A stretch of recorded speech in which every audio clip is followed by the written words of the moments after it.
नमस्कार दोस्तों, आप सभी का स्वागत है आपके अपने यूट्यूब चैनल पे जिसका नाम है नालंदा गुरुकुल। और इस यूट्यूब चैनल पे हम लोग पढ़ रहे थे इलेक्ट्रीशियन ट्रेड। क्या पढ़ रहे थे? Electrician trade. जो इलेक्ट्रीशियन ट्रेड पढ़ रहे थे दोस्तों, वो किसके लिए लाभदायक होने वाला था दोस्तों? वो आपका किस लिए लाभदायक होने वाला था? वो जो है रेलवे एलपी के लिए लाभदायक था, बीएसपी एससीए के लिए लाभदायक था, एसएससी जे एग्जाम के लिए लाभदायक था, आरआरबी जे के लिए लाभदायक था। और जो भी स्टेट में ए जे एग्जाम होते हैं ना, सबके लिए लाभदायक है। ठीक है, स्टेट में ए जे एग्जाम होते हैं ना, सबके लिए क्या है, लाभदायक होने वाला है। ठीक है, तो अभी इस क्रम में हम लोग पढ़ रहे थे डीसी जनरेटर। क्या पढ़ रहे थे? DC generator. और यहाँ पे हम लोग होने वाला है प्रैक्टिस सेशन। ठीक है, लेक्चर नंबर जो 18 था, लेक्चर नंबर जो 18 था, जो थ्योरी में पढ़ाया गया था डीसी जनरेटर के बारे में, उसी थ्योरी के बेस पे आज क्वेश्चन करवाया जाएगा। ठीक है, लेक्चर नंबर 18 में जो थ्योरी कराया गया था उसी के बेस पे आज क्वेश्चन कराया जाएगा। ठीक है, तो बिल्कुल आप लोग तैयार हैं प्रैक्टिस के लिए? उम्मीद करता हूँ आप लोग बिल्कुल तैयार हैं इस प्रैक्टिस के लिए। तो क्या आप लोग तैयार हैं? तो अभ्यास करें हम लोग? क्या हम लोग अभ्यास कर सकते हैं? स्टार्ट करें? आप लोग कमेंट करके बताइए हम लोग स्टार्ट कर सकते हैं या नहीं कर सकते हैं। ठीक है, चलिए मैं आगे बढ़ता हूँ। मैं आप लोगों का कमेंट जरूर पढ़ूंगा बाद में। तो स्टार्ट कर सकते हैं। चलिए, मैं मान के चल रहा हूँ कि आपने बोला कि हाँ स्टार्ट कर सकते हैं। तो आइए एक बार फार्मूला देख लेते हैं जो हमने कल की क्लास में पढ़ा था। तो कल की क्लास में पढ़ा था दोस्तों, क्या पढ़ा था एक बार देख लीजिए। फार्मूला आप लोगों के लिए लिख दिया है। तो इंड्यूस ईएमएफ जो है दोस्तों, ठीक है, इंड्यूस्ड ईएमएफ जो है, जो डीसी जनरेटर में ईएमएफ इंड्यूस होता है दोस्तों, ठीक है, ये इंड्यूस ईएमएफ होता है कहाँ पे? पहले तो ये बता दीजिए आप मुझे। सर इंड्यूस ईएमएफ कहाँ पे होता है दोस्तों? तो आर्मेचर की वाइंडिंग में होता है।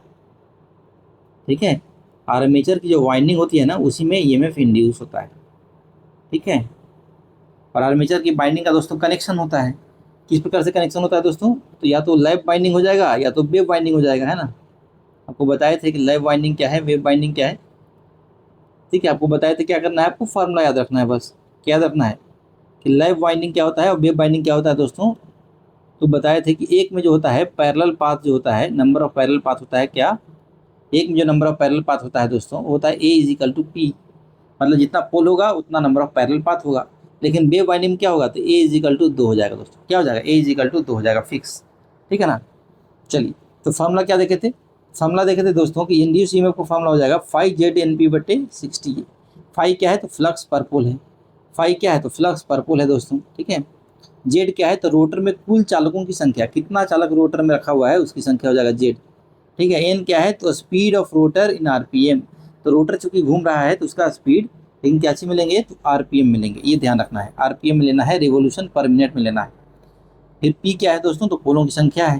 ठीक है, ए क्या है यहाँ पे? ए दोस्तों समानांतर पथों की संख्या है। क्या है ये? तो समानांतर पथों की संख्या है दोस्तों। तो क्या हो जाता है? लैप बाइंडिंग में हो जाता है ए बराबर पी और बे बाइंडिंग में हो जाता है ए बराबर 2। तो ये ध्यान में रखना है।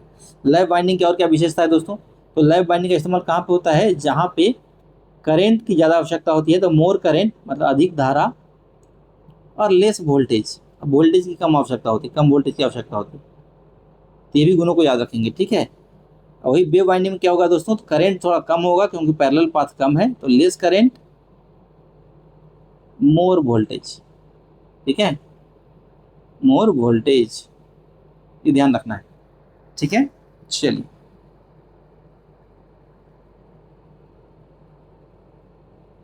तो क्वेश्चन नंबर 1 आपकी स्क्रीन पे। क्वेश्चन आप लोगों के लिए पढ़ता हूँ, उम्मीद करता हूँ कि आप लोग उसको बनाएंगे। तो डीसी जनरेटर में 8 ध्रुव है। क्या है? 8 ध्रुव है दोस्तों। सिंप्लेक्स लैप वाइंडिंग है। क्या है? डीसी जनरेटर में 8 ध्रुव है, सिंप्लेक्स लैप वाइंडिंग है, आर्मेचर लैप वाइंडिंग है। ठीक है, तो नंबर ऑफ पैरेलल पाथ कितना होगा? समानांतर पथों की संख्या क्या होगी, ये पूछा हुआ है। तो ये तो आपको बड़ी बढ़िया से पढ़ाया हुआ है भाई। क्या पढ़ाया हुआ है? आपको बड़ी बढ़िया से पढ़ाया हुआ कि ए जो होता है दोस्तों, नंबर ऑफ पैरेलल पाथ को ए से दर्शाते हैं। ठीक है, नंबर ऑफ पैरेलल पाथ को ए से दर्शाते हैं। ये क्या हो जाता है? तो ये पी हो जाता है कब? जब ये लैप वाइंडिंग होगा तब। और ये 2 हो जाता है कब? ये 2 कब हो जाता है? जब ये वाइंडिंग कनेक्शन जो होगा वेव वाइंडिंग हो जाएगा तब। ठीक है, वेव वाइंडिंग हो जाएगा तब। वेव वाइंडिंग कैसे समझ जाएगा? वेव वाइंडिंग हो गया तो वेव वाइंडिंग का कनेक्शन जो है कुछ इस प्रकार से आपको दिखेगा। ठीक है, कुछ इस प्रकार से आपको दिखेगा, वेव की तरह दिखेगा, इसलिए वो वेव वाइंडिंग कहलाता है। ठीक है, तब क्वेश्चन में क्या पूछ रहा है दोस्तों? तो क्वेश्चन में क्या पूछ रहा है? तो सिंप्लेक्स लैप वाइंडिंग, यानी कि लैप पूछ रहा है, लैप, वेव नहीं पूछ रहा है। तो उसमें क्या हो जाएगा? ए इज इक्वल टू पी हो जाएगा। क्या हो जाएगा? ए इज इक्वल टू पी। तो पोलों की संख्या कितनी है दोस्तों? तो पोलों की संख्या आपको साफ साफ दिखाई दे रही है यहाँ पे, कितना है? तो 8 पोल है। तो आपका उत्तर क्या हो जाएगा? तो ए बराबर हो जाएगा 8। क्या हो जाएगा? उत्तर हो जाएगा आपका ए बराबर 8। ए बराबर क्या हो जाएगा? 8। तो ये कहाँ पे दिख रहा है दोस्तों? कहाँ पे दिख रहा है? तो उत्तर हो जाएगा सी। ठीक है, अब कोई जो आप लोगों में से होशियार बच्चा होगा बोलेगा सर एक बात बताइए। हम बोलेंगे क्या भाई? बोले सर ये सिंप्लेक्स क्यों लिखा है, सिंप्लेक्स क्यों लिखा है?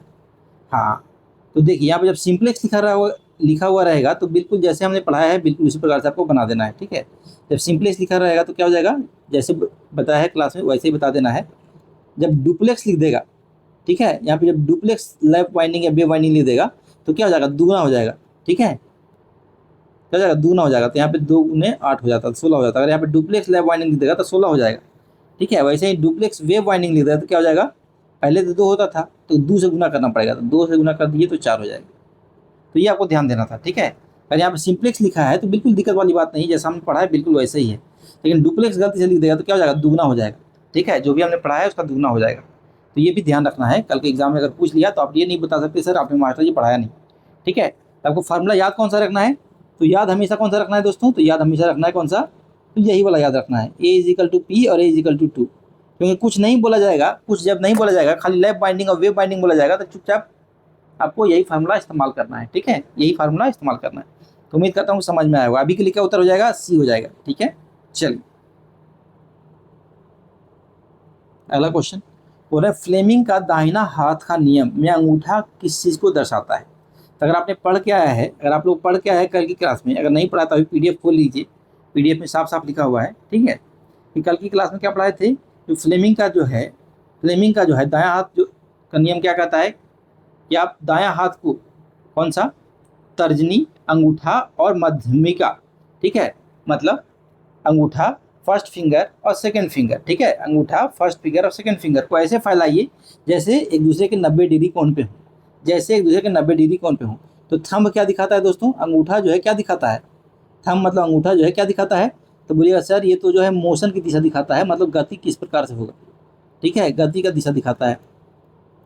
और दूसरा क्या है भाई, ठीक है, तो फर्स्ट फिंगर क्या दिखाता है, फिर फर्स्ट फिंगर क्या दिखाता है, फर्स्ट फिंगर क्या दिखाता है, तो बोलिए सर फर्स्ट फिंगर हमेशा क्या दिखाता है, तो फ्लक्स का दिशा बताता है। किसका दिशा, फ्लक्स का, यानी कि चुंबकीय क्षेत्र का, चुंबकीय क्षेत्र का दिशा बताता है, बिल्कुल सही बात है। फिर तीसरा अंगुली जो है मध्यमिका जिसको बोलते हैं, या मिडिल फिंगर बोल सकते हैं, वो क्या दर्शाता है, मिडिल फिंगर क्या दर्शाता है दोस्तों, तो बोलेंगे प्रेरित करंट का दिशा बताता है, ठीक है, प्रेरित यानी कि इंड्यूस करंट का दिशा बताता है, प्रेरित करंट का या प्रेरित EMF का दिशा बताता है, ठीक है। क्योंकि दोस्तों पहले प्रेरित EMF ही होता है, अगर उसको लोड से कनेक्ट कीजिएगा तब जाकर आपको करंट बहता है, ठीक है, जब उसको लोड से कनेक्ट कीजिएगा तभी जाकर आपको करंट बहता है। तो प्रेरित करंट बोल दीजिए या प्रेरित वोल्टेज बोल दीजिए, उसका दिशा बताता है, ठीक है। वैसे तो हमने पढ़ा क्या है, तो प्रेरित करंट ही पढ़ा है, क्लास में क्या पढ़ा है, तो प्रेरित करंट ही पढ़ा है, ठीक है। तो अभी के लिए प्रेरित करंट ही रहने दीजिए। तो उत्तर क्या हो जाएगा दोस्तों, यहाँ पे पूछ रहा है अंगूठा, अंगूठा कहाँ पे है, तो चालक की गति की दिशा, ठीक है, तो चालक किस दिशा में गति कर रहा है उसकी दिशा दिखाता है अंगूठा, बिल्कुल सही बात है। सी ऑप्शन जिन विद्यार्थियों ने मारा है आपका बिल्कुल सटीक जवाब, ठीक है। आप बताते रहिएगा कि टोटल जो हम लोग क्वेश्चन करवा रहे हैं आज 17-18 क्वेश्चन करवाएंगे, उसमें आपका कितना क्वेश्चन सही हुआ कमेंट करके जरूर बताइएगा, ठीक है। एक जनरेटर के लिए, एक DC जनरेटर खाली स्थान के सिद्धांत पे काम करता है, मतलब किस सिद्धांत पे काम करता है, तो आपको बताया गया कल ही की क्लास में, कौन सा सिद्धांत है भाई, तब बोलेंगे sir electromagnetic induction, electromagnetic induction के सिद्धांत पे काम करता है, ठीक है। हिंदी में क्या बोलते हैं इसको, तो विद्युत चुंबकीय प्रेरण, विद्युत चुंबकीय प्रेरण, बिल्कुल सही बात है, आप लोग ऐसे ही पढ़े हैं, बोले हाँ सर हम बिल्कुल यही मारे हैं सही। तो ऑप्शन अब देखते हैं कौन सा सही होगा, तो ऑप्शन में तो कोई ऐसा दिख नहीं रहा है, तो ऑप्शन क्या होगा, ऑप्शन क्या होगा, तो आपको ये बता दूं मैं कि ये जो इलेक्ट्रोमैग्नेटिक इंडक्शन है, विद्युत चुंबकीय प्रेरण है, ये क्या है, ये फैराडे का लॉ है, क्या है, फैराडे का लॉ है। तो जो ये लॉ को दिए थे इलेक्ट्रोमैग्नेटिक इंडक्शन को और विद्युत चुंबकीय प्रेरण जो है हिंदी में, ये किसको दिए, कौन दिए थे ये, तो ये फैराडे नाम के एक साइंटिस्ट थे वही दिए थे, ठीक है, फैराडे नाम के साइंटिस्ट दिए थे, और इसीलिए इसको क्या बोलते हैं, Faraday's law of electromagnetic induction बोलते हैं, ठीक है। पूरा नाम क्या देते हैं, तो Faraday's law of electromagnetic induction बोलते हैं, या फिर सिंपली बोलते हैं फैराडे लॉ ऑफ इंडक्शन, ठीक है। तो साइंटिस्ट के नाम पे इसको फैराडे लॉ भी बोल सकते हैं। पूरा नाम क्या होगा इस लॉ का, तो Faraday law of electromagnetic induction, Faraday का विद्युत चुंबकीय प्रेरण का सिद्धांत। तो सिंपली यहाँ पे क्या है लिखे हैं ऑप्शन में, फैराडे लॉ लिख दिए, ठीक है। तो साइंटिस्ट का नाम फैराडे है तो फैराडे लॉ भी बोल सकते हैं। चलिए ये भी एक तरीका है, ठीक है, क्योंकि ये जो लॉ है कौन दिए हैं, तो फैराडे नाम के साइंटिस्ट दिए हैं। चलिए अगला क्वेश्चन जो है दोस्तों, एक डीसी जनरेटर में ध्रुवों की संख्या और आर्मेचर चालकों की संख्या निश्चित हो। ध्रुवों की संख्या मतलब क्या हो गया दोस्तों, तो पोल की संख्या, तो पोल हो गया, और चालकों की संख्या मतलब जेड हो गया। ये दोनों क्या है, फिक्स है, ये दोनों फिक्स है, स्थिर है, बदल नहीं सकता है, ठीक है, निश्चित कर दिया गया है। आगे क्या बोल रहे हैं, तो निम्नलिखित में से कौन सी कुंडली उच्चतम ईएमएफ देगी। ठीक है, ईएमएफ का फॉर्मूला क्या पढ़े हैं, ईएमएफ बराबर क्या होता है, तो ईएमएफ बराबर सर हम पढ़े हैं फाई इज, ईएमएफ बराबर क्या पढ़े हैं भाई, ईएमएफ बराबर क्या पढ़े हैं, तो ई बराबर क्या पढ़े हैं, ईएमएफ बराबर ई बराबर ईएमएफ ई बराबर क्या होता है, phi flux Z N P बटे 60 गुना ए, ये हो जाएगा आपका। ठीक है, आपको क्या क्या चीज़ फिक्स कर दिया है, आपको देखिए पी फिक्स हो गया, जेड फिक्स हो गया, ठीक है, पी फिक्स हो गया और जेड फिक्स हो गया। ठीक है, तभी बचा क्या, फ्लक्स बचा है, एन बचा है और ए बचा है, फ्लक्स बचा है, ए बचा है और ए बचा है, फ्लक्स एन और ए बचा है। अब देखिए दोस्तों, देखिए फ्लक्स को अगर बढ़ाइएगा तो ईएमएफ बढ़ेगा, बिल्कुल बात सही है, अगर फ्लक्स को बढ़ाइएगा तो ईएमएफ बढ़ेगा, लेकिन अगर फ्लक्स को घटाइएगा तब भी ईएमएफ घटेगा, है ना, मतलब दोनों काम हो सकता है, फ्लक्स को बढ़ा भी सकते हैं घटा भी सकते हैं, उसके आधार पे ईएमएफ बढ़ भी सकता है घट भी सकता है। ठीक है, ईएमएफ बढ़ भी सकता है घट भी सकता है। तो अगर तो देखेंगे फ्लक्स पे, तो इससे निश्चित उत्तर नहीं बोल सकते हैं, इसमें बढ़ भी सकता है, क्या हो सकता है, घट भी सकता है। अब बात करते हैं दूसरा, एन, एन मतलब हो गया स्पीड, एन क्या हो गया दोस्तों, स्पीड। अब स्पीड को देखिए बढ़ाइएगा तो ईएमएफ क्या हो जाएगा, बढ़ जाएगा, स्पीड को अगर बढ़ाइएगा तो ईएमएफ क्या हो जाएगा, बढ़ जाएगा, लेकिन स्पीड को अगर घटाइएगा तो ईएमएफ क्या हो जाएगा, घट जाएगा, क्योंकि ये भी क्या है, डायरेक्टली प्रोपोर्शनल है, ये भी क्या है, डायरेक्टली प्रोपोर्शनल है। समझ में आ गया। अब बात कर लेते हैं नंबर ऑफ पैरेलल पाथ की। ठीक है, नंबर ऑफ पैरेलल पाथ की, उसी के आधार पर देखिए दो ऑप्शन दिया हुआ है, सी ऑप्शन और डी ऑप्शन, देख के ही समझ में आ रहा है कि इन दोनों में से कोई अंतर होगा। ठीक है, आपको बता भी चुके हैं लाइव बाइंडिंग क्या करता है दोस्तों, लाइव बाइंडिंग क्या करता है, तो लाइव बाइंडिंग किस लिए फेमस है, तो लाइव बाइंडिंग जो है मोर करेंट, ठीक है, ज़्यादा करेंट इसमें मिलेगा आपको और लेस वोल्टेज मिलता है। ठीक है, लेस वोल्टेज यानी कि लेस ईएमएफ यहाँ पे मिलता है। ठीक है, लेकिन वेव वाइंडिंग क्या है दोस्तों, यहाँ पे करंट कम मिलता है, लेस करंट लेस मिलता है, लेकिन आपको वोल्टेज क्या मिलता है, ज़्यादा मिलता है। ठीक है, तो हाई ईएमएफ, आपको देख के ही समझ रहा है कि आंसर क्या हो जाएगा, देखिए आपको क्या समझ में आ रहा है कि आंसर क्या हो जाएगा, आंसर हो जाएगा डी। ठीक है, क्योंकि अगर फील्ड वाइंडिंग बोलेंगे दोस्तों, तो फील्ड वाइंडिंग से फ्लक्स को बढ़ा भी सकते हैं घटा भी सकते हैं। ठीक है, तो सबसे सटीक उत्तर क्या हो जाएगा, सबसे सटीक उत्तर हो जाएगा आपका वेव वाइंडिंग, क्योंकि ऑप्शन के आधार पर आप देखेंगे तो साफ साफ समझ में आ रहा है कि वेव वाइंडिंग आपका सही उत्तर होगा, क्योंकि यहाँ पे आपको हाई ईएमएफ मिलता है, आपको पता है ये कॉन्सेप्ट। अगला बोल रहे हैं कि डीसी जनरेटर में फील्ड पोल की न्यूनतम संख्या कितनी होती है दोस्तों, आंसर है 1, 2, 4 और 8। आपको क्या पता है दोस्तों, कोई बच्चा अगर गलती से बोल देगा कि 1 मार देते हैं, तो उनका आंसर जो है बिल्कुल गलत हो जाएगा, सरासर गलत हो जाएगा। क्यों, क्योंकि दोस्तों आपको एक चीज़ हमको बताए हैं कि पोल जो होते हैं, पोल एग्जिस्ट इन पेयर। ठीक है, पोल एग्जिस्ट इन पेयर, पोल जो होते हैं हमेशा पेयर में पाए जाते हैं। ठीक है, पोल जो होते हैं दोस्तों किसी में पाए जाते हैं, पेयर में, मतलब कपल में मिलेंगे। ठीक है, यानी कि एक नॉर्थ पोल होगा तो दूसरा साउथ पोल होना ही होना है। ठीक है, ठीक है, एक नॉर्थ पोल होगा तो दूसरा साउथ पोल होना ही होना है। ठीक है, तो ये मैग्नेटिक का कंसेप्ट है। ठीक है, मैग्नेटिक का या चुंबक का यही कंसेप्ट है कि एक आपको साउथ पोल मिल गया है तो दूसरा नॉर्थ पोल मिलेगा ही मिलेगा, यही चुंबक का कॉन्सेप्ट है। लेकिन अगर आप विद्युत में जाएंगे तो विद्युत में ऐसा नियम नहीं है, विद्युत में आपका क्या ऐसा नहीं है, एक पॉजिटिव मिल गया तो एक निगेटिव मिल भी सकता है, नहीं भी मिल सकता है, मतलब अलग अलग भी रह सकता है। ठीक है, ये लोग जो है अलग अलग रह सकते हैं, लेकिन आपका पोल जो है अलग अलग नहीं रह सकते हैं, अकेले अकेले पोल हो ही नहीं सकते हैं। ठीक है, लेकिन आपका विद्युत वाले में अकेले अकेले हो सकते हैं, मतलब एक अलग पॉजिटिव चार्ज अलग हो सकता है, एक निगेटिव चार्ज अलग से हो सकता है, लेकिन चुंबक वाले में होता ही नहीं है, यही चुंबक का कंसेप्ट है। तो एक तो कभी उत्तर होगा ही नहीं, उत्तर हमेशा क्या होगा, 2 के मल्टीपल में होगा। क्या चीज़ होगा उत्तर, तो उत्तर हो सकता है 2 हो जाएगा, 4 हो जाएगा, 6 हो जाएगा, 8 हो जाएगा, 10 हो जाएगा, 15 हो जाएगा, 10 हो जाएगा, 12 हो जाएगा, 15 तो नहीं होगा, इस तरह का उत्तर होगा। और इसमें सबसे न्यूनतम कौन है, 2 हो जाएगा, सबसे न्यूनतम कौन है, 2 हो जाएगा, तो ये उत्तर हो जाएगा। तो जिन बच्चों ने 2 मारा है बिल्कुल सही जवाब, बिल्कुल सही जवाब। ठीक है, तो कंसेप्ट क्या रखना है कि जो पोल है हमेशा पेयर में एग्जिस्ट करता है, तो नॉर्थ पोल साउथ पोल हमेशा एक साथ ही आएगा। ठीक है, एक नॉर्थ पोल अलग से नहीं हो सकता है, एक साउथ पोल अलग से नहीं हो सकता है, लेकिन विद्युत वाले में ऐसा हो सकता है, विद्युत वाले में क्या हो सकता है, अलग अलग हो सकता है। ठीक है, तो यही आपको ध्यान में रखना है, ये अलग अलग हो सकता है। ठीक है, चलिए, तो उत्तर क्या हो जाएगा? 2। अगला क्वेश्चन है दोस्तों, फ्लेमिंग के दाहिने हाथ के नियम के अनुसार, फ्लेमिंग के दाहिने हाथ के नियम के अनुसार से प्रेरित विद्युत वाहक बल यानी कि ईएमएफ की दिशा कौन सी उंगली इंगित करती है? आपको पता है, एक बार फिर से देख लीजिए। एक होता है थंब, दूसरा होता है क्या? फर्स्ट फिंगर, जिसको हिंदी में बोलते हैं तर्जनी। ठीक है, आगे होता है मिडिल फिंगर मतलब माध्यमिका। आप बताइएगा कि कौन चीज़ क्या चीज़ दर्शाता है। आपको बोले थे कि इससे क्वेश्चन जो है भर भर के पूछा जाएगा। तो थंब आपको पता है क्या दिखाएगा? तो गति की दिशा बताएगा कि चालक जो है किस दिशा में गति करेगा। फर्स्ट फिंगर आपको क्या दिखाएगा? तो चुंबकीय क्षेत्र की दिशा बताएगा, चुंबकीय क्षेत्र की दिशा बताएगा।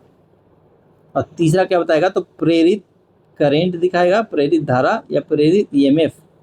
ठीक है, आपको बताए थे कि क्योंकि पहले क्या होता है? प्रेरित ईएमएफ ही होता है दोस्तों, प्रेरित ईएमएफ ही होता है। सबसे पहले क्या होता है? प्रेरित ईएमएफ ही होता है, क्योंकि आपको बता चुके हैं फैराडे लॉ में वही होता है कि जब भी फ्लक्स और कंडक्टर के बीच में रिलेटिव मोशन होता है, सापेक्ष गति होता है, तो ईएमएफ बनता है।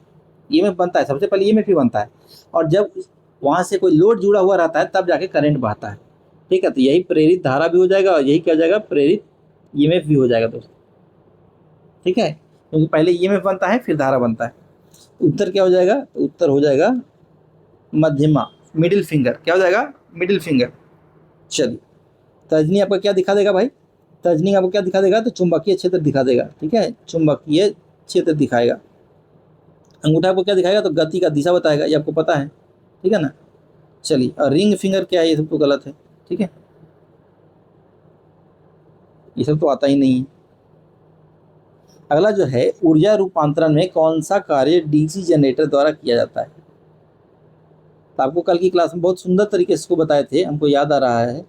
आप लोग, उम्मीद करता हूँ कि इसको सब लोग बना दीजिएगा। देखो फिर से देख लीजिए। ठीक है, इसको फिर से देख लीजिए। क्या देखिएगा फिर से?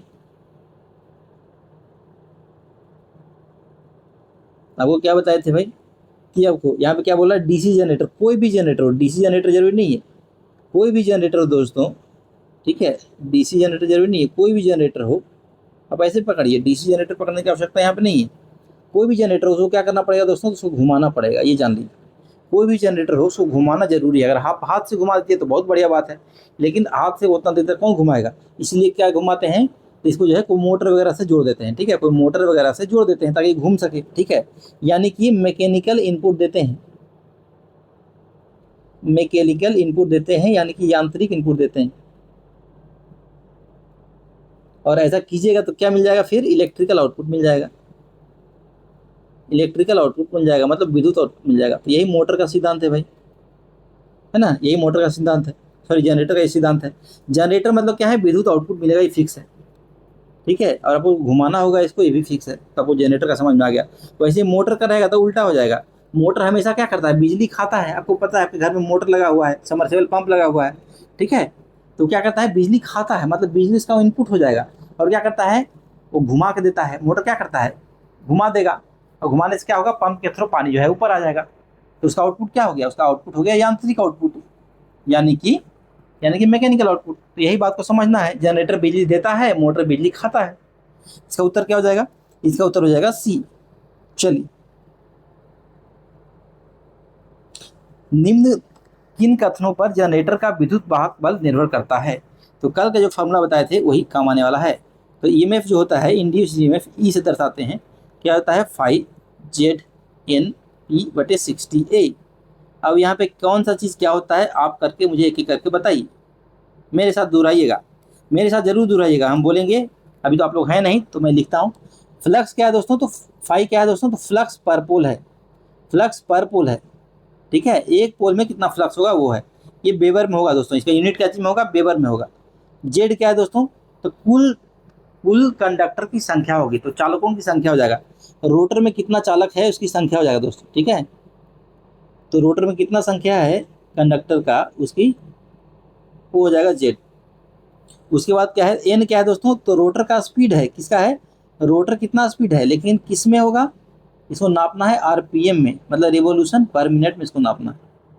फिर क्या है? पी, समानांतर पथ। ये पी क्या हो जाएगा? पी तो पोल हो गया। ए क्या है दोस्तों, तो ए हो जाएगा समानांतर पथों की संख्या। ठीक है, समानांतर पथों की संख्या, पथों की संख्या ये आपको पता है। एक बार फिर से रिवीजन हो गया। आप क्वेश्चन बनाइए। ठीक है, वो फार्मूला बता दिए, आप क्वेश्चन बनाइए। बोल रहे हैं किस पे निर्भर करेगा दोस्तों, तो सब पे निर्भर करेगा। किस पे करेगा, सब पे करेगा। तो कहाँ पे दिया हुआ ऑप्शन, ये देखिए, पोलों की संख्या पे निर्भर करेगा तो हाँ करेगा। गति पे निर्भर करेगा तो बिल्कुल करेगा। चालकों की संख्या पर निर्भर करेगा, बिल्कुल करेगा। यानी कि सभी उत्तर हो जाएगा, तो हो जाएगा उपयुक्त सभी। बिल्कुल सही है ना, बिल्कुल सही है कि डीसी जनरेटर की रेटिंग क्या चीज होती है।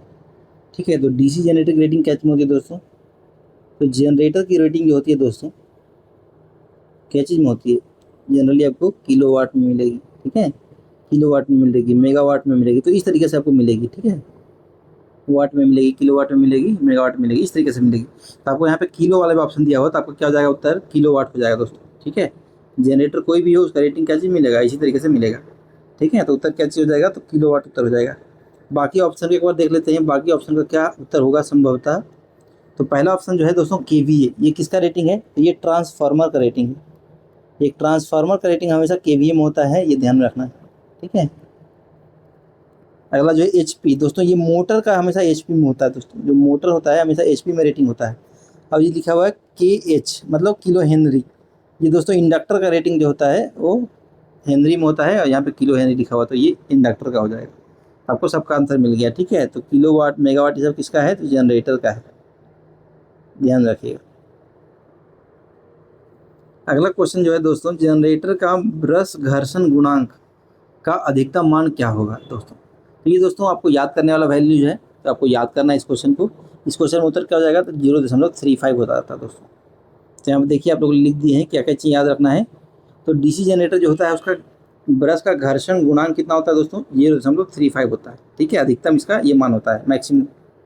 ठीक है, और आपको क्या पता है ब्रश के बारे में जो पढ़ाए हैं, तो ब्रश जो होता है दोस्तों, कार्बन ब्रश जो होता है वो नरम होता है और खुद ही वो सेल्फ लुब्रिकेटिंग होता है। ठीक है, सेल्फ लुब्रिकेटिंग होता है, यानी कि थोड़ा सा वहाँ पे फ्रिक्शन कम हो जाता है। ठीक है, घर्षण जो हो जाता है कम हो जाता है, क्योंकि खुद ही लुब्रिकेशन उसमें रहता है। घर्षण क्या हो जाता है, कम हो जाता है, चलिए चिकनाहट प्रदान करता है। कार्बन ब्रश का जो दोस्तों, कार्बन ब्रश का तापमान गुणांक जो होता है ऋणात्मक होता है। ये बड़ा इंपॉर्टेंट बात है, क्वेश्चन इसमें पूछा नहीं है लेकिन पूछ सकता है। ठीक है, इसका मतलब क्या है, जब भी आप तापमान बढ़ाइएगा, टेम्परेचर बढ़ाइएगा, तो क्या हो जाएगा, टेम्परेचर बढ़ेगा तो क्या होगा, इसका जो रेजिस्टेंस है क्या हो जाएगा, प्रतिरोध जो है घटेगा। अब दोस्तों आपको पता है जब घर्षण होगा तो तापमान का बढ़ना फिक्स है, क्योंकि ये कार्बन ब्रश जो होते हैं कहाँ पे लगे होते हैं, कम्यूटेटर पे लगे होते हैं, और घर्षण होता है तो वहाँ पे तापमान का बढ़ना जो है फिक्स है। तो जैसे ही तापमान का बढ़ना होता है तो क्या होता है दोस्तों, तो रेजिस्टेंस घट जाता है। जो कार्बन ब्रश होता है उसका रेजिस्टेंस घट जाता है, यानी क्या होता है दोस्तों, वो बहुत ही बढ़िया कंडक्टर बन जाता है। ठीक है, ब्रश क्या होता है, और भी बढ़िया कंडक्टर बन जाता है। ठीक है, ये ब्रश जो है पहले से कंडक्टर तो था ही, और भी बढ़िया कंडक्टर बन जाता है। ठीक है, तो ये इंपॉर्टेंट चीज़ है। अब देखिए क्या दोस्तों, उच्च दक्षता और बेहतर कम्यूटेशन के लिए ब्रशों को हमेशा MNA पे रखा जाता है, मैग्नेटिक न्यूट्रल एक्सिस पे रखा जाता है। ठीक है, MNA पे रखा जाता है ब्रश को, ये पहले ही पढ़ाया जा चुका है। और जैसे जैसे लोड बढ़ता है दोस्तों, लोड बढ़ने का क्या मतलब है, जनरेटर में लोड बढ़ने का मतलब क्या है, तो करंट बढ़ता है, लोड करंट। ठीक है, वैसे वैसे क्या होगा, तो वोल्टेज ड्रॉप जो होगा ब्रश में वो क्या हो जाएगा, वो भी बढ़ेगा।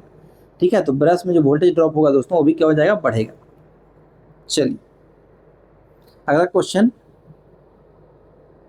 तो ये दोस्तों सारे क्वेश्चन आप देखेंगे, सारे क्वेश्चन देखेंगे तो प्रीवियस ईयर के क्वेश्चन से लाया गया है।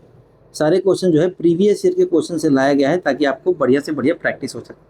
अब बोल रहे हैं डीसी जनरेटर का क्षेत्र कुंडलन किससे बना होता है। देखिए जैसे बोल दिया क्षेत्र कुंडलन, क्या बोल दिया, क्षेत्र कुंडलन, यानी कि फील्ड वाइंडिंग। फील्ड वाइंडिंग जो होता है दोस्तों, वाइंडिंग हमेशा कैसे बना होता है दोस्तों, बाइंडिंग हमेशा कॉपर से बना हुआ होता है। जो बाइंडिंग होता है ना, हमेशा किससे बना होता है, कॉपर से बना हुआ होता है। ठीक है, यहाँ पे देखेंगे तो किस प्रकार से बना हुआ रहता है, देखिए ये हो गया, यहाँ पे आपका इस प्रकार से पोल हो गया,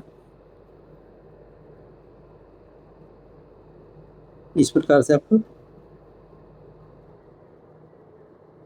पोल मिलता है, और इसमें जो होता है बाइंडिंग लपेटा हुआ रहता है। ठीक है, इस प्रकार से बाइंडिंग लपेटा हुआ होता है, ये होता है फील्ड वाइंडिंग। आपको क्लास में पढ़ाया जा चुका है, ये होता है फील्ड वाइंडिंग। ये भी कैसे बना होता है, तो कॉपर से बना होता है दोस्तों। बाइंडिंग हमेशा कॉपर से बना हुआ होता है, ये ध्यान रखिएगा। ठीक है, चाहे फील्ड वाइंडिंग हो, चाहे आपका आर्मेचर वाइंडिंग हमेशा कॉपर से बना होता है, तो उत्तर क्या हो जाएगा, तांबे से हो जाएगा। अब बोलिए दोस्तों कि एक आदर्श डीसी जनरेटर वह है, ठीक है, एक आदर्श डीसी जनरेटर वह है जिसका वोल्टेज रेगुलेशन क्या होता है। तो बोल रहे हैं मैक्सिमम होता है, ऋणात्मक होता है, जीरो होता है या धनात्मक होता है।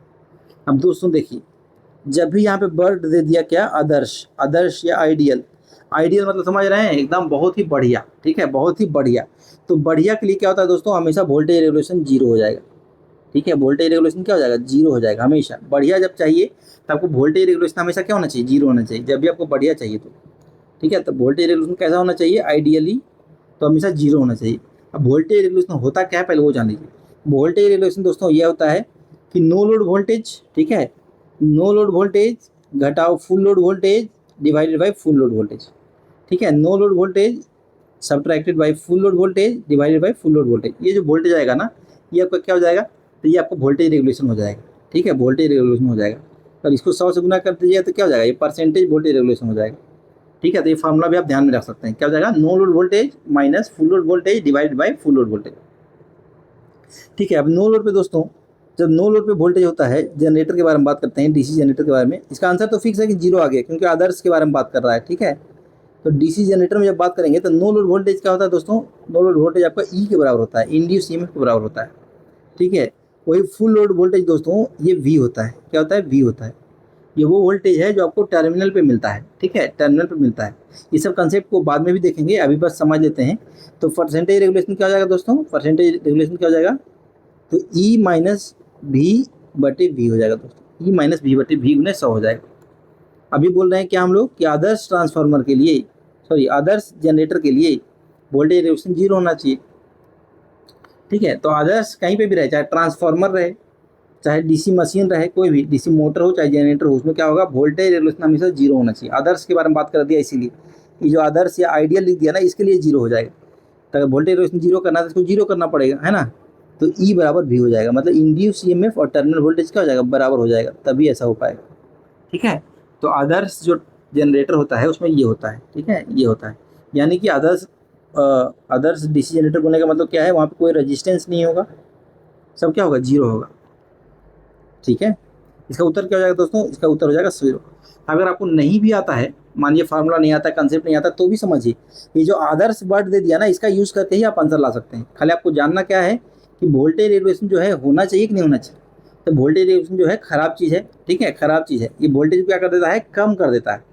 तो ये जो है अच्छा चीज़ नहीं है, ये क्या है, विलन के तौर पर है थोड़ा सा, ठीक है। अगर आप देखना ही चाहते हैं तो इसको एक विलन के तौर पर देख सकते हैं, ये होना नहीं चाहिए, तो ये जीरो होना चाहिए, ठीक है। चलिए, ये आपको शॉर्टकट बताया हूँ, ये विलन टाइप का है, ठीक है। बाकी आपका डीसी जनरेटर के बारे में क्वेश्चन है कि इंड्यूस ईएमएफ यानी विद्युत वाहक बल को नियंत्रण करने के लिए किसे परिवर्तित कर सकते हैं। पहले तो आप फार्मूला लिख लीजिए भाई, पहले आप फार्मूला लिखिए, उसके बाद कुछ हो जाएगा। तो इंड्यूस ईएमएफ का फार्मूला बताइएगा सर, 5 ZNP/60 है। यहाँ तक कोई दिक्कत है किसी को, बिल्कुल नहीं, सबको पता है कि कौन सा चीज़ जो है क्या दर्शाता है। अब बोल रहा है कि ईएमएफ कंट्रोल करने के लिए क्या चीज़ को हम लोग बदल सकते हैं। पहला ऑप्शन है फ्लक्स, ठीक है भाई, फ्लक्स ये भी बदल सकते हैं क्योंकि ये भी सही बात है। दूसरा ऑप्शन है जनरेटर का गति, ये भी सही है, ये भी सही हो सकता है। पहला ऑप्शन है जो मटेरियल ऑफ कंडक्टर। अब देखिए मटेरियल ऑफ कंडक्टर कहीं पे भी है, यहाँ पे नहीं है। ये जेड क्या है, तो कंडक्टर की संख्या है, कितना कंडक्टर होगा उसकी संख्या है जेड। मटेरियल से कोई लेना देना नहीं, कॉपर का है क्या चीज क्या है उससे कोई लेना देना यहाँ पे नहीं है, ठीक है, कोई लेना देना नहीं है। तो ये तो उत्तर ऐसे भी नहीं होगा, ठीक है। अब क्या दिख रहे हैं दोस्तों, गति और फ्लक्स दोनों, तो बिल्कुल सही बात है, यहाँ पे गति भी होगा और फ्लक्स भी होगा, ठीक है। तो आपको पता है जो ऑप्शन है, एक ऑप्शन में फ्लक्स दिया है, एक में गति दिया है, लेकिन दोनों भी सही हो सकता है क्योंकि दोनों से हम लोग जो है ईएमएफ को चेंज कर सकते हैं। तो उत्तर से सटीक क्या हो जाएगा, डी ऑप्शन हो जाएगा, ठीक है, सटीक उत्तर क्या हो जाएगा, डी हो जाएगा।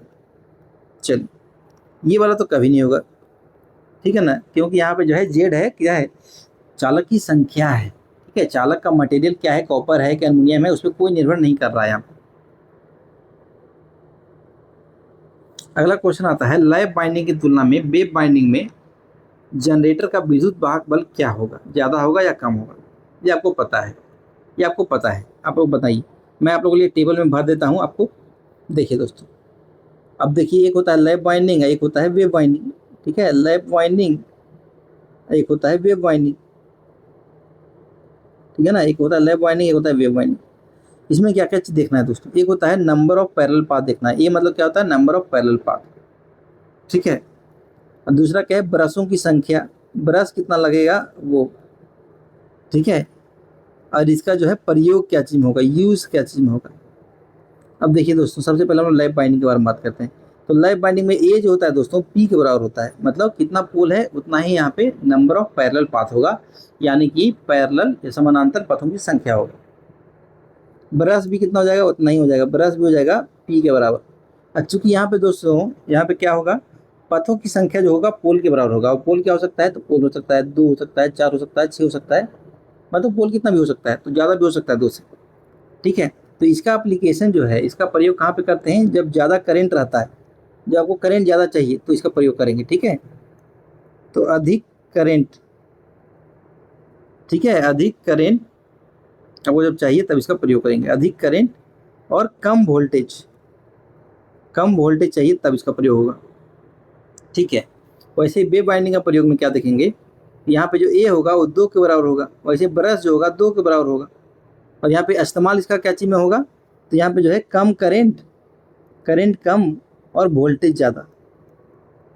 ठीक है, करंट कम और वोल्टेज ज़्यादा जहाँ पे रहेगा वहाँ पे इसका प्रयोग होगा। ठीक है, करंट कम वोल्टेज ज़्यादा जहाँ पे रहेगा वहाँ पे इसका प्रयोग। तो देखिए किस में ज़्यादा होगा वोल्टेज, तो वोल्टेज आपको साफ साफ दिख रहा है कि वेव बाइंडिंग में ज़्यादा होगा। ठीक है, तो यहाँ पे क्या बोल रहे हैं, वेव बाइंडिंग में वोल्टेज क्या हो जाएगा, ज़्यादा हो जाएगा। ठीक है, अधिक हो जाएगा आंसर। बोल रहे हैं कि रोटर शाफ्ट को सपोर्ट करने के लिए जिस बेयरिंग का प्रयोग किया जाता है वो सामान्यतः कैसा होता है। तो ऑप्शन पढ़ने हैं, ऑप्शन पढ़िए। देखिए, बॉल बियरिंग, आपको इसी बियरिंग के बारे में पढ़ाए थे। ब्रश बियरिंग तो ऐसा कुछ नहीं पढ़ा अपने क्लास में। मैग्नेटिक बियरिंग तो नहीं पढ़ा आपने, निडल बियरिंग नहीं पढ़ा आपने। तो उत्तर क्या हो जाएगा, बॉल बियरिंग का प्रयोग किया जाता है दोस्तों। ठीक है, चलिए अगला क्वेश्चन जो है दोस्तों, डीसी मशीन के किस भाग को बार बार मरम्मत की आवश्यकता पड़ती है। तो ये आपको जब पढ़ाए थे तभी बोल दिए थे, इसको हाईलाइट कर लीजिए। तो आपका डीसी मशीन का दोस्तों कौन सा भाग, तो कम्यूटेटर, इसको और क्या नाम देते हैं, तो स्प्लिट रिंग। क्या नाम देते हैं, स्प्लिट रिंग। क्यों, क्योंकि ये स्प्लिट में रहता है, ये जो है छोटा छोटा भाग में टूटा हुआ रहता है, इसलिए इसको स्प्लिट रिंग कहते हैं। क्यों, देखिए ये जो है कुछ इस प्रकार से होता है, ये स्प्लिट रहता है, इस प्रकार से रहता है, इसको स्प्लिट रिंग कहते हैं। तो इसमें मरम्मत की जरूरत पड़ती है, और कहाँ पे पड़ती है, और कहाँ पड़ती है दोस्तों, ब्रश में, जो ब्रश लगा है ना कार्बन का, वहाँ पे भी मरम्मत की जरूरत पड़ती है। तो सबसे ज़्यादा मरम्मत जो है यहीं पे पड़ती है। तो जब भी आपको कोई बोले कि डीसी मशीन खराब हो गया, तो आप पहला सवाल यही पूछिए, तो कहाँ पे खराब हुआ भाई, कहाँ पे खराब हुआ, कम्यूटेटर खराब हुआ या ब्रश खराब हुआ, बस 90% आपको जो है यहीं पे समस्या मिल जाएगा। 90% यहीं पे मरम्मत की जरूरत पड़ती है। तो उत्तर क्या हो जाएगा, ब्रश हो जाएगा और कम्यूटेटर हो जाएगा, आंसर हो जाएगा बी। चलिए, वो भी कंफ्यूज हो जाएगा, कह रहे इसको कैसे पता कि ब्रश या कम्यूटेटर खराब हुआ है, तो बोलिएगा कि सर ने पढ़ाया है, उनको पता है। ठीक है, चलिए अब जो है किसी डीसी मशीन में यदि पोल जो है, पोलों की संख्या पी है, ठीक है, पोलों की संख्या पी है, और एन जो है आर्मेचर की गति है, बिल्कुल सही बात है, आरपीएम में आर्मेचर की गति, तो चुंबकीय फ्लक्स की आवृत्ति क्या हो। ठीक है, अभी कुछ लोग बोलेंगे कि सर ये आवृत्ति वाला जो कॉन्सेप्ट था, ये आवृत्ति वाला जो कॉन्सेप्ट था, ये तो डीसी में नहीं था, ये तो डीसी में आवृत्ति 0 होता था, तो यहाँ पे आवृत्ति की बात क्यों कर रहे हैं। अगर आवृत्ति की बात कर रहे हैं तो ऑप्शन में 0 क्यों नहीं दिख रहा है, क्योंकि आपको क्या पता है कि डीसी में क्या होता है, आवृत्ति क्या होता है, 0 होता है। क्या होता है, डीसी में आवृत्ति क्या होता है, 0 होता है। लेकिन आपको ये बात हम बता चुके हैं, क्या बता चुके हैं, कि आर्मेचर में, आर्मेचर वाइंडिंग में हमेशा क्या होता है, आर्मेचर वाइंडिंग क्या होता है, हमेशा हमेशा जो है दोस्तों एसी होता है, एसी वोल्टेज इंड्यूस होता है, जो बनता है वो भी वोल्टेज क्या रहता है, वो भी एसी रहता है, और एसी करंट रहता है, हमेशा ये ध्यान रखिएगा। ठीक है, तो आर्मेचर वाइंडिंग हमेशा क्या रहता है, एसी वोल्टेज और एसी करंट रहता है। लेकिन जैसे ही, ठीक है, लेकिन जैसे ही इसको क्या करते हैं हम लोग, इसको हम लोग जैसे ही क्या करते हैं, कम्यूटेटर से बाहर निकालते हैं, जैसे ही ये करंट और वोल्टेज कम्यूटेटर से बाहर निकलते हैं, कैसे निकलते हैं, तो कम्यूटेटर और ब्रश की मदद से निकलते हैं। ठीक है, इसकी मदद से जब भी बाहर निकलते हैं तो क्या हो जाते हैं, तब जाकर के वो क्या हो जाते हैं, तो डीसी में बदल जाते हैं। ठीक है, वो डीसी वोल्टेज बन जाता है, और उससे बहने वाला करंट जो है डीसी करंट बन जाता है। ठीक है, तो क्वेश्चन क्या चीज पूछ रहे हैं, क्वेश्चन पूछ रहे हैं आर्मेचर के फ्लक्स का। ठीक है, आर्मेचर के फ्लक्स का क्वेश्चन पूछ रहे हैं, ये ध्यान में रखना है। इसे पूछ रहे हैं what is the frequency of magnetic flux. ठीक है, समझ रहे हैं। तो आर्मेचर के अंदर जो हो रहा है, आर्मेचर में जो करंट बह रहा है उसके कारण जो फ्लक्स बन रहा है उसके बारे में बात कर रहे हैं। ठीक है, उसके बारे में बात कर रहे हैं, तो ये बात ध्यान में रखिएगा। ठीक है, ये बात आपको ध्यान में रखना है। ठीक है, चलिए इसका उत्तर क्या हो जाएगा दोस्तों, इसका उत्तर क्या हो जाएगा, तो इसका उत्तर हो जाएगा दोस्तों फ्रीक्वेंसी और क्या हो जाएगा, तो हो जाता है पी एन गुना 120 डिवाइड बाई 120। ठीक है, तो पी एन डिवाइड बाई 120 हो जाता है दोस्तों। फ्रीक्वेंसी क्या हो जाएगा, पी गुना एन गुना एक डिवाइड बाई 120। ठीक है, पी क्या है, पी हो जाएगा पोल की संख्या, पोल की संख्या हो जाएगा पी,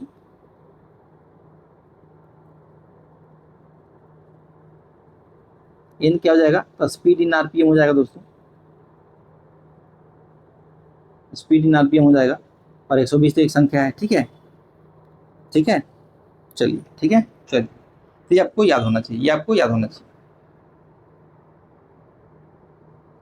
तो दोस्तों आज के लिए इतना ही। आप लोगों ने इस वीडियो को इन तक देखा है उसके लिए धन्यवाद, थैंक यू। ठीक है, बाकी आप इस चैनल को यानी नालंदा गुरुकुल यूट्यूब चैनल को आप प्यार दीजिएगा, क्योंकि ये चैनल जो है बहुत ही नया चैनल है। ये क्या है, बहुत ही नया चैनल है। यहाँ पे जो है बहुत लोगों को इसके बारे में अभी पता नहीं है, तो आप क्या कीजिएगा, इसको स्प्रेड करने का काम कीजिएगा। ठीक है, इसको क्या कीजिएगा, फैलाने का काम कीजिएगा, अपने मित्रगणों के साथ शेयर कीजिएगा, अपने भाई बंधु के साथ शेयर कीजिएगा, जो भी जो है इलेक्ट्रीशियन ट्रेड से ताल्लुकात रखते हैं उनके साथ जरूर शेयर कीजिएगा। ठीक है।